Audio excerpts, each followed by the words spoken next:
What's up, everybody? Happy Tuesday. Hope all you're having a great day so far today. Getting into this episode of GH, Brando is better than me because let me tell you something. He's way better than I would. Because if I had Gladys for a mother and Cyrus handed me a gun, I would turn around and just brat a tat tat. I'd be like, boop boop. You wouldn't have to tell me twice with her big ass mouth. You would not have to tell me twice. Gladys would have been see ya. Would have been bye bye.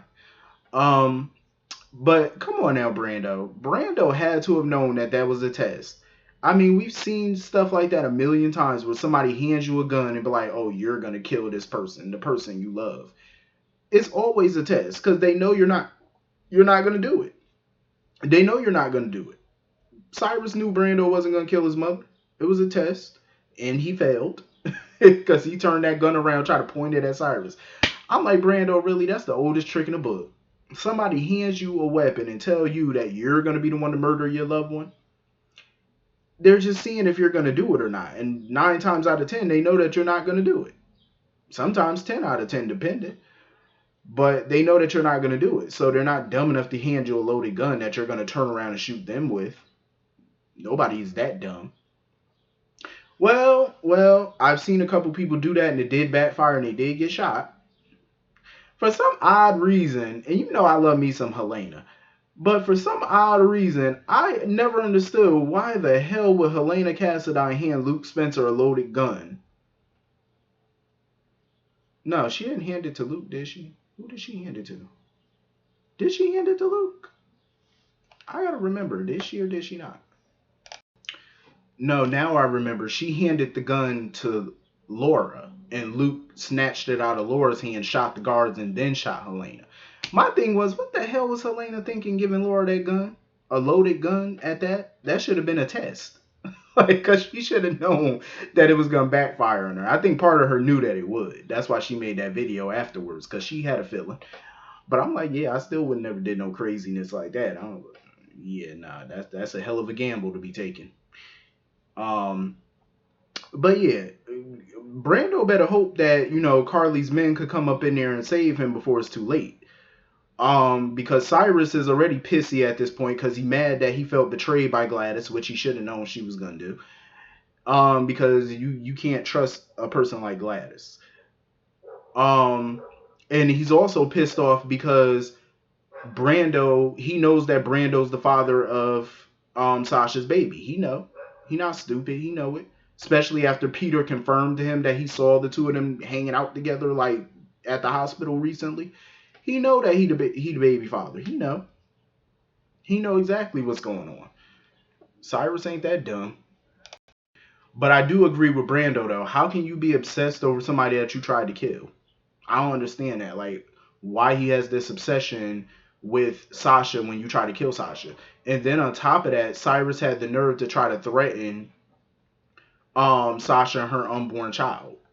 I was like, oh hell no, we not gonna do that. Like, threatening Gladys, that's one thing. You could kill her. I ain't got no issues with that. You ain't gonna hear no complaints. But threatening Sasha and her child, that's not happening, bro. Cyrus ain't going down. Also, let me just say this. I joke a lot about Gladys, but let me tell you something. The actress who plays Gladys, she's doing a hell of a job. I will say that. She is definitely an amazing actress because for me to dislike you as much as I dislike Gladys, she doing something good. So shout out to the actress that's playing her because she's doing a phenomenal job of making me dislike this character. But I will say this: Gladys gives me a good laugh. Like, she is entertaining. I will say that she definitely brings that ick factor. It's like, ugh. I don't mean it factor. I mean ick. Like, she's just ugh every time you see her. So anyway, moving on from that, I'm glad in a way that Maxie didn't tell Spinelli her plan because she was gonna do it until Carly interrupted it. Why does everybody always gotta interrupt when somebody about to tell somebody something major? Every time something major about to go down, somebody always got to ring a phone or send a text to interrupt it. Um, but I'm glad that she didn't because I do agree with Maxie. Spinelli probably would have just talked her out of it. But Spinelli had to go, and I don't blame him. And Maxie told him, yeah, go ahead and go because Carly needs his help finding Gladys. He pinged the phone or whatever. He found Gladys's burner phone and where it's located. So Carly got on the phone, called her men. Like, yeah, she called Trent and them and was like, yeah, I need you to get here. Da da da da. Get Gladys back here ASAP. They better hurry it up, cause Cyrus, got an itchy trigger finger, and that man, he as uncouth as he is, he bound to pull that trigger any second. So hustle. Um, Peter continues to get on my nerves. I really want to know who gonna be the one to push his little monkey behind down them steps. Peter need to get his due. Like, I done had enough of him. I need a little bit of a break from Peter, but at the end of the day, I don't want to see Peter get killed off. Because I don't like the fact that they kill off a lot of their villains. I really don't. We need a sustainable villain, though. Like, we need a Faison. We need a Helena. We need we just need these types of villains because they can pop up every now and then. A Heather Weber, you know what I mean? Like, because they can pop up here and there and cause some trouble. Speaking of, where the hell is Heather? Her son is dead and she ain't nowhere to be found. I find that unbelievable. Heather would have moved heaven and earth to escape to find out what happened to Franco. So the fact that we haven't heard a peep from that chick is bananas to me. I'm like, what y'all doing? Get Heather up in here. I find that odd because Heather ain't never this quiet. Like, we usually hear something from her little batshit crazy ass. So I find it a little nuts. I'm like, Franco's been dead a little second now and we ain't heard nothing from Heather Weber. Not even a peep. Not even a hum, a whistle. Nothing. Not even a letter, about Kelly's famous BLTs. Nothing. Like a smoke signal. I find that to be a little odd. Somebody better go check on her. So yeah, like, they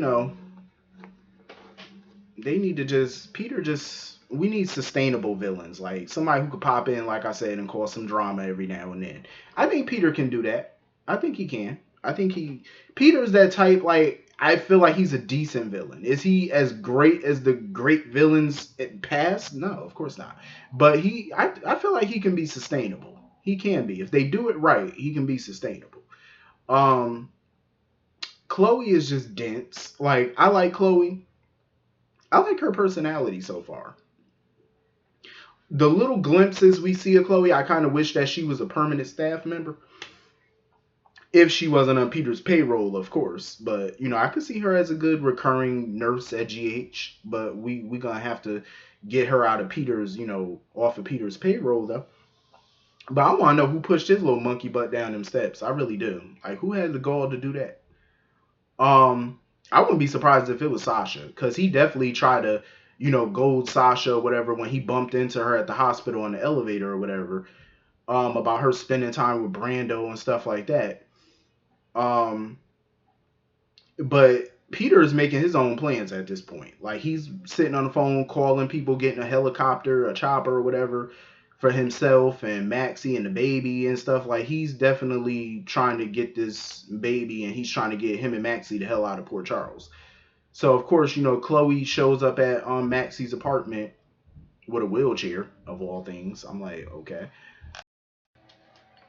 Maxie was dead. She was dead ass looking at that wheelchair like, if you don't get that shit out of here. She was looking at it like, yo, I don't need a wheelchair, bro. She was like, I really don't. Like, I was so pissed though when Chloe pulled out the syringe and said, I was like, somebody gotta get Maxie now. They gotta rescue Maxie quickly. I seriously wonder though, like, who's gonna be the person to save Maxie? Like, somebody gotta save her. Hey, when Chloe injected her and said, I was like, oh shit. It's just another person that need rescuing. Like, it's insane. So anyway, moving on from that.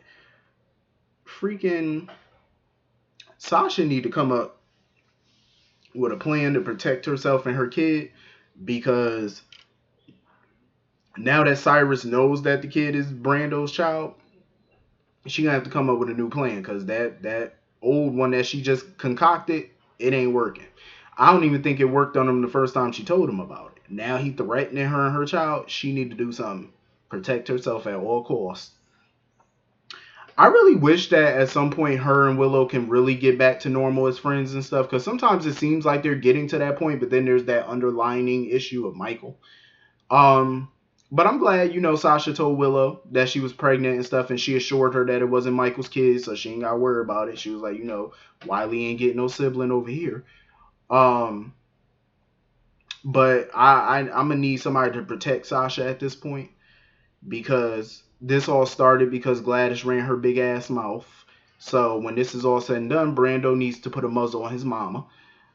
I wouldn't even want Gladys around that child, to be honest with you. Like, the way that she treats Sasha, I wouldn't even want, like, who would want that around your kid? Like, if you don't have no respect for the mom, it's like, why would somebody allow you around your child? So you could poison them against them, or say negative things, or act negatively? Absolutely not. Who's gonna want that? Like, I feel bad for Sasha, like, because when all of this is over, it's like, Gladys is going to be the grandmother to your child. Like, that's no, absolutely not. I wouldn't want that. Mm-mm, absolutely not. So anyway, moving on from that, I am so freaking happy. Jason and Britt finally kissed, uninterrupted. Thank the good Lord, hallelujah. Um, I was here for it. I am so freaking happy. Jason, he's really been a sounding board for Britt, because I feel bad for Britt. Like, she was trying to fight back tears, and she was really trying to see the upside to things. And, she's hurt because she feels like, this disease is just going to take over her and she's going to die. She's never going to get to experience, you know, giving birth to a child. And she was honestly kind of, trying to see the silver lining to that, because she was like, at least, she doesn't have a kid that she can pass that on to and stuff. But I mean, Jason kept trying to, get her to see the bigger picture. Like, your life is not over. You still have your life. It's just beginning. And I mean, look at Faison. Faison had the damn disease and he lived to be old, even though, the disease wasn't what killed him. He lived to be an old ass man. So I think she could live a long time. Having that disease is not totally a death sentence. You can still live a mighty long time. She just gotta, think positive on it. I think once she does that, she'll be perfectly fine. But I'm glad Jason's there to kind of hold her hand through it and guide her through, be there for her.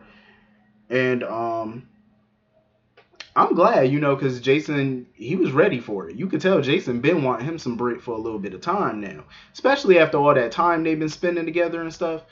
And Britt had to ask him, like, are you sure about this? I'm like, Jason, sure, he know what he doing. He don't make mistakes.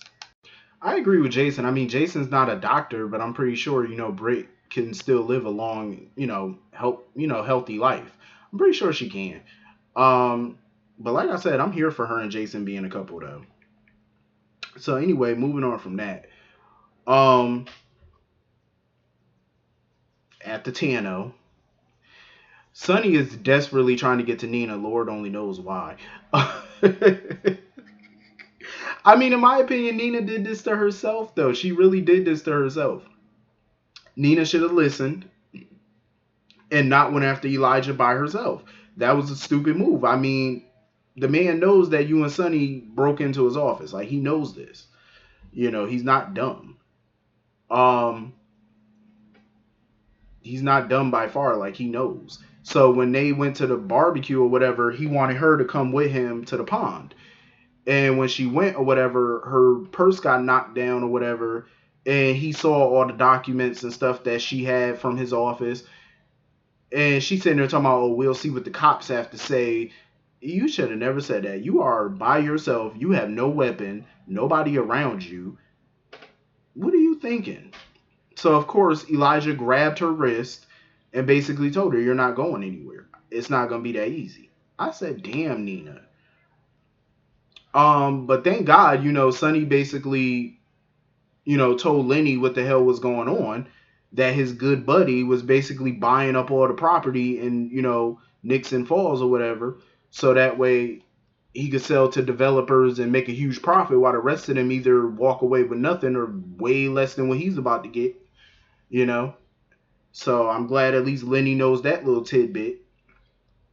Even though there's no iron proof behind it, but it's not gonna be hard to get it or to figure it out. And they figured that out in a short amount of time. So anyway, that was pretty much the whole episode. Hit the comment section. Let me know what y'all thought about this episode, and I'll see you all later. Have a great day. Peace.